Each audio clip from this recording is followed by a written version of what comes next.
ASEAN tidak boleh menjadi pemerhati bersifat pasif dalam menghadapi cabaran ekonomi dan geopolitik global.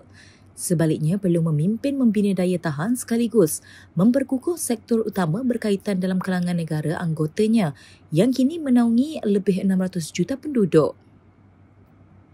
Perdana Menteri Datuk Seri Anwar Ibrahim berkata ASEAN perlu melangkaui dengan memimpin usaha memperkukuh rantaian bekalan, memperkasakan perusahaan mikro, kecil dan sederhana (PMKS).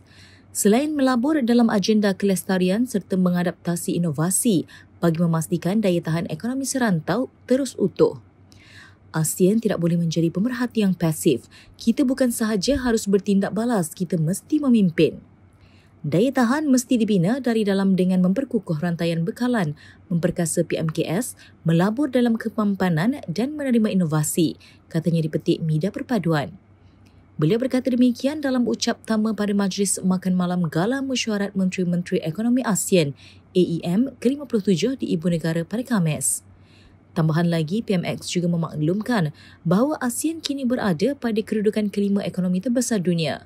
Maka tidak mustahil dengan perkongsian ekonomi serantau komprehensif, peningkatan perjanjian perdagangan ASEAN serta hubungan antara negara anggota yang kukuh.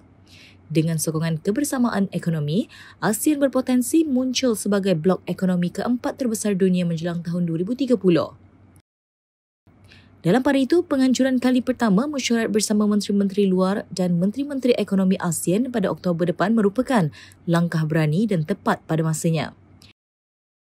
Beliau yang juga Menteri Keuangan turut berkata, inisiatif itu diharap mampu melakar prinsip kebersamaan ASEAN agar mampu mengemudi cabaran ekonomi dan politik yang mendatang. Ini adalah inisiatif yang berani dan tepat pada masanya. Ia menandakan keazaman ASEAN untuk menangani cabaran interlin geopolitik dan geoekonomi dengan perpaduan dan institusi yang koheren.